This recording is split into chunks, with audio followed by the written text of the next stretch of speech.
Andrew, then.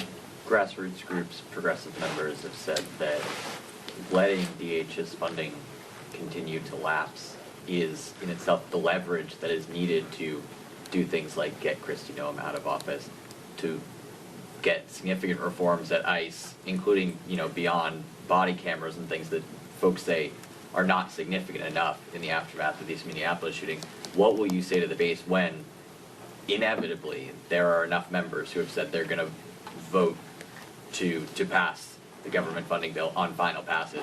What will you say to the base when they say you guys have just given up your leverage? What I'll say to all of you and what I'll say to the members, first, we got to see what happens with this rule vote. You're making an assumption that this package passes in the afternoon, and I think that's fair. That's fine. I'll play along.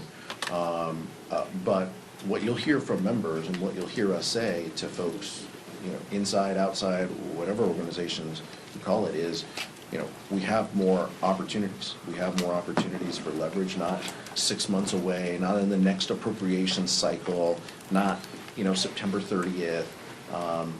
We have some opportunities to make our voices heard in the next 10 days. And if we can build a coalition that includes our Senate colleagues and includes the American public who are seemingly already with us, that's a good first step. So that's what's in front of us. We'll see what happens with this vote, but I feel very confident saying that House Democrats are going to emerge and to say we need reforms on ICE.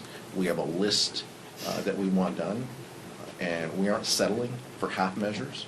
And if Leader Thune and Speaker Johnson don't want to come to the table and negotiate real reform, then they're going to have to explain to the American public why they're shutting down, agencies.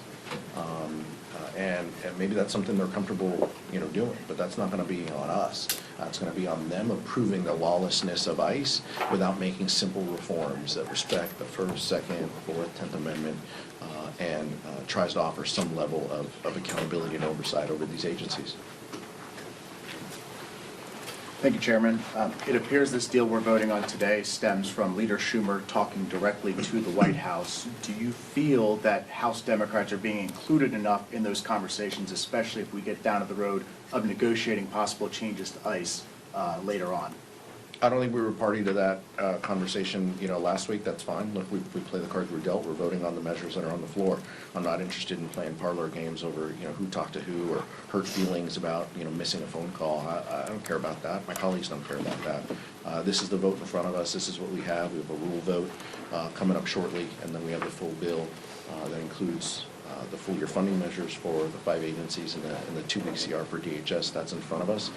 We've been asking for simple reforms to this lawless agency. We're going to continue to work with the American public and build a coalition that gets that accomplished, because nothing's going to change until we actually enact meaningful reforms to this agency.